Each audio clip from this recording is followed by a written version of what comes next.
Today we're going to talk about fermentation.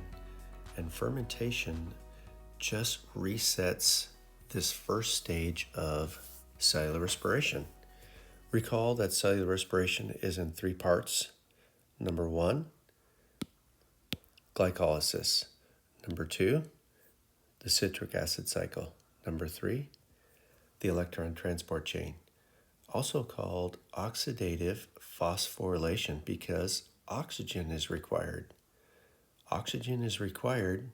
Remember, we called oxygen the superhero? The superhero is going to grab the electrons that are coming from the electron transport chain. Without oxygen, stage 3 backs down and stops. If there is a problem with stage 3, stage 2 backs up and doesn't work. So the entire mitochondria will not be able to function properly without oxygen. That's 30 ATP, a total of 30 ATP out of 32. So if this entire phase stops, the only way to make energy is in glycolysis. Now, fermentation is going to keep glycolysis running until oxygen is present. There are situations where you might be exercising or getting away from a dangerous situation and you're not breathing properly, you're not getting oxygen. So all of the stages inside of the mitochondria are called aerobic. Aerobic requires oxygen. Stage number 1 over here in glycolysis, this is called anaerobic because oxygen is not required. So what has to happen is this electron car that you see right here, shuttling 2 electrons all the way over to the electron transport chain, that will have to be stopped because there's no reason to move those electrons over to the electron transport chain if oxygen is not present. So what will happen is it will kick out these electrons and allow the car to go back over here to glycolysis so that another glucose molecule can be split to generate 2 ATP.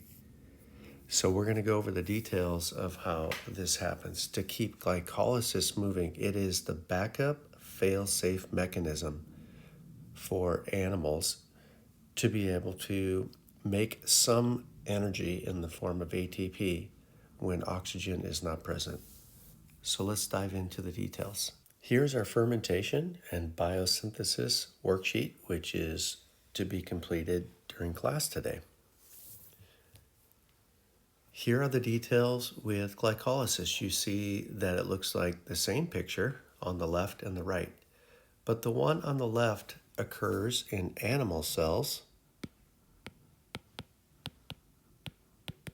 and the one on the right, not with plants, but recall that there are 3 kingdoms. There's the plant kingdom, there's the animal kingdom, and then there is a fungi kingdom.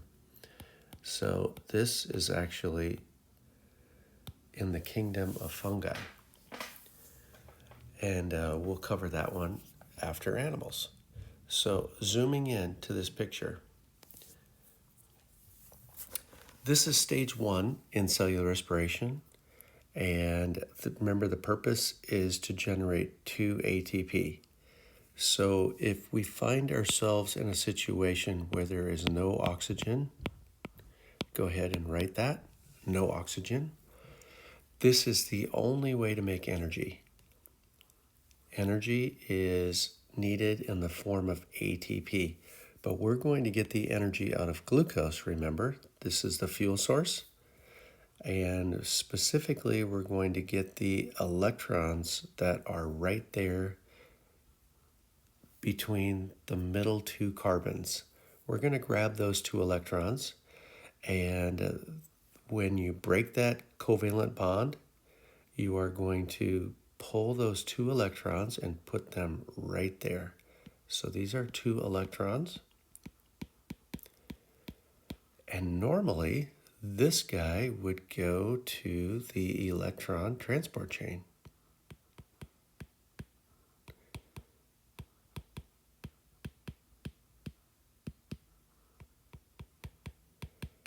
Where you can make 30 ATP. But if you do not have oxygen present, this will not happen.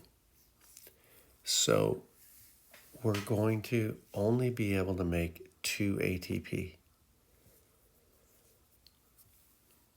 Looking at this picture then, you can see that the electron carrier, which is right here, is going to have to reset itself. It's going to have to kick out the electrons so that the electron carrier can go back up here to accept more electrons. If glycolysis is the only way to make energy, you'll just have to grab a glucose, make 2 ATP, grab another glucose, make 2 ATP, another glucose. So if you've ever exercised so strenuously that your oxygen is not able to keep up with the demand that your body is requiring, it might be you're exercising too fast, running away from danger. This is your backup fail-safe method to make energy when you are not breathing properly. So you are only able to go through glycolysis.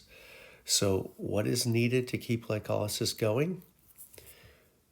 Just a couple things. So I will show you. You have to have a fuel source, so you have to have glucose available, and you need the empty electron carrier.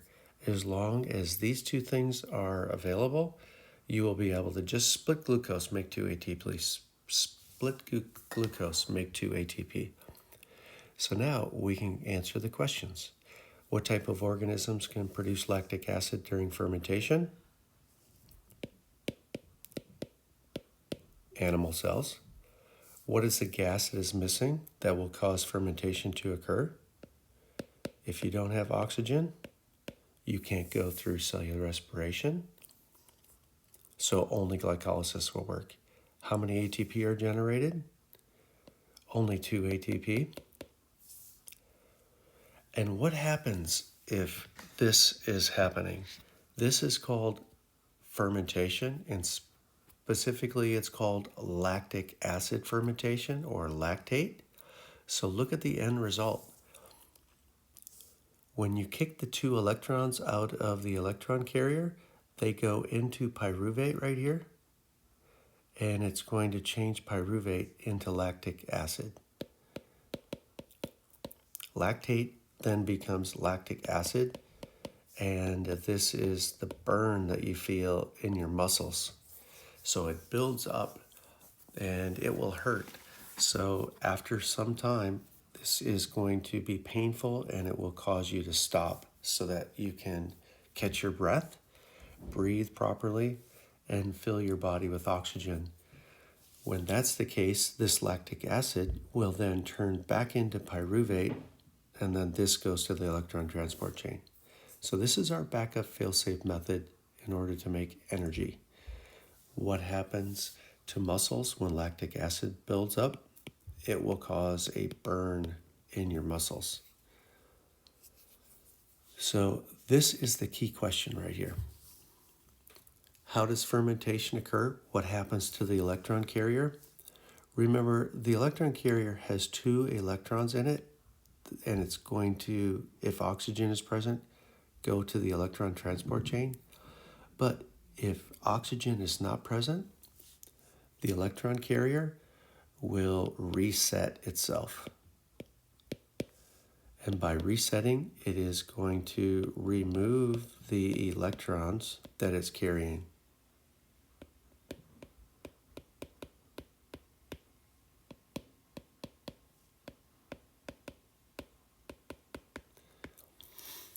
The electron carrier, NADH, it's in limited supply. So in order to keep glycolysis moving, you can see the dashed line here, it is going to have to kick the electrons out put them in pyruvate, and then be available to split another glucose. The whole purpose is to make 2 ATP. It's going to split a glucose, make 2, split another glucose, make 2, split another glucose. And it will do this when oxygen is not present. And this whole process is called fermentation. In animal cells, it produces a burning lactic acid, so it's called lactic acid fermentation. Moving over to another scenario, not in animal cells, but in yeast, this is called alcohol fermentation, because the end product here is ethanol, which is an alcohol, and it also produces carbon dioxide. So the process is the same. It is going to reset the electron carrier so that glycolysis can keep going. If these cells find themselves in an anaerobic situation, that means without oxygen, they can make energy in the form of just 2 ATPs until oxygen is present. Now, you probably know that yeast is a cell that is going to be used in the baking process.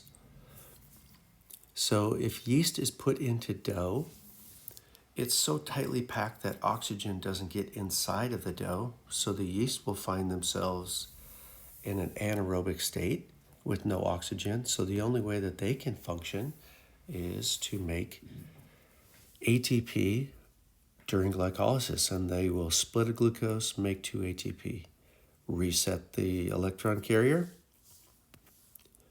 dump the electrons, go back up here, split a glucose right there in the middle, make 2 ATP, and they will continue to do this in the dough, and when they do, they're making carbon dioxide bubbles.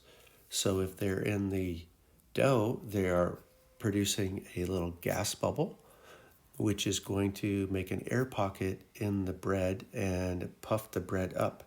So if you slice a bread, you find that there are big spaces here where there was gas that was blowing it up, and that was carbon dioxide. So it also produces a little bit of ethanol, which is an alcohol. If this is in the oven, baking with the bread, the ethanol will get burned up in the process of the baking. And so the air pockets also are going to disperse, so you are left with the location where the bread puffed up based on these air bubbles.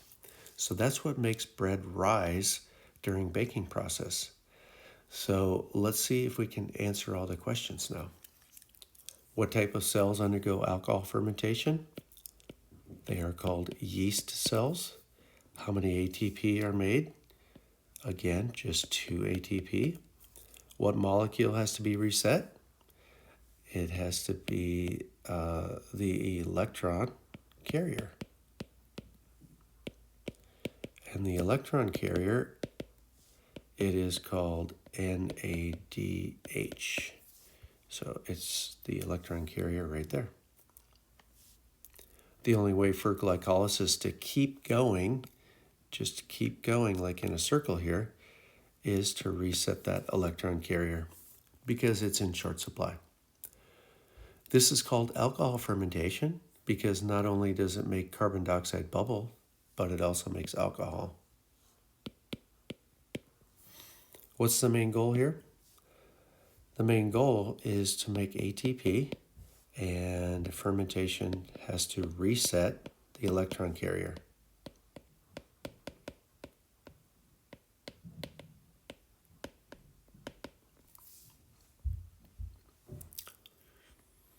The next topic, it is called pathways that break down various food molecules.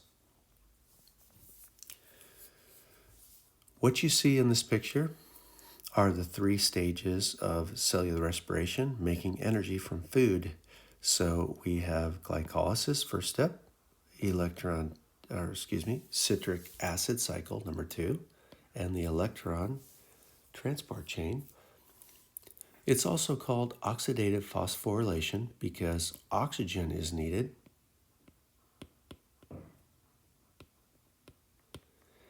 And it's called phosphorylation because this last step is going to take ADP, which is 2 ATP.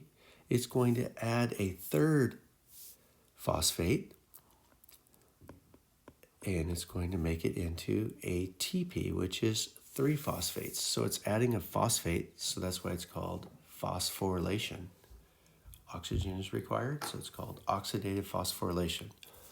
But we typically call this the electron transport chain. So we know that it takes glucose up here. Glucose has 6 carbons, 12 hydrogens, and 6 oxygens. So it takes glucose and it makes 32 ATP as we've gone over. So glucose is a carbohydrate. Carbohydrates are sugars. So if someone does not have carbohydrates in their diet, or if they're fasting and don't have any calories for the day, the body stores excess calories as fat. Do you remember that if you overeat 3,500 calories, it makes 1 pound of fat? It stores 1 pound of energy in your fat cells. So if you are not eating, your fat cells are stored energy. So you can have energy come out of your fat cells if you are not eating or fasting. So look, you can see that our bodies can take the energy from fat and it can have the molecule of glycerol and fatty acids. That's what makes a fat. It can go right into stage number 2. And it can make ATP. So it will make approximately 30 ATP bypassing glycolysis. It turns out that we can only survive about 3 days without water, but we can go approximately 3 months without food. That's a long time. It will pull the energy first out of carbohydrates. So this is the number 1 method of getting energy out of food. Number 2, our body stores energy in the form of fats. So the second method of getting energy is out of fats. And then if our fat stores are all depleted, if someone is so lean that they don't have any fat, then your body will then proceed to try to get energy out of your muscles and the proteins that your muscles are made out of. So if you look at this picture, you can see that proteins are made up of amino acids, and so it will deconstruct your muscles, getting at the building block of amino acids, and it will put those also into stage 2. And it can also make 30 ATP out of that. So looking at these questions, can the mitochondria break down fats and proteins to make energy? Yes, that's what the picture shows. Carbohydrates are the first choice of getting energy. So if you do not have carbohydrates in your diet, then what are the next molecules? It is going to be fat. And then after that, it will be proteins. So the mitochondria and cellular respiration can derive energy out of fat and proteins.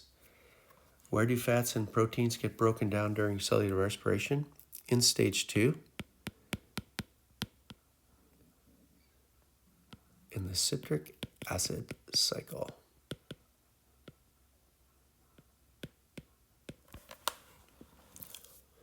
The last two questions, 14 and 15, deal with this additional picture.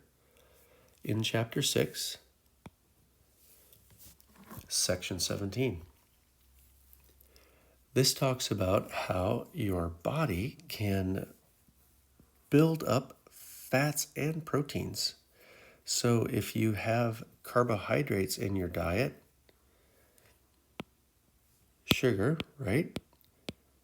Glucose, it goes into glycolysis, then citric acid cycle, and the electron transport chain. So this is stage 2 again, and this is stage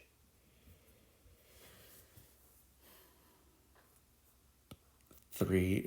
It's not shown in the picture. So what you're seeing here is the citric acid cycle. So it's important to note that if all you have in your diet is carbohydrates, your body can make proteins out of those, assuming that you have some of the essential amino acids that your body can't make. There's just a few.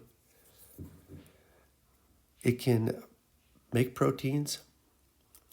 It can also make fat, actually. Fat is the energy storage molecule of excess sugar. And it can also take glucose that you started with, and it can also turn it into additional carbohydrates. So remember the Golgi apparatus organelle inside the cell?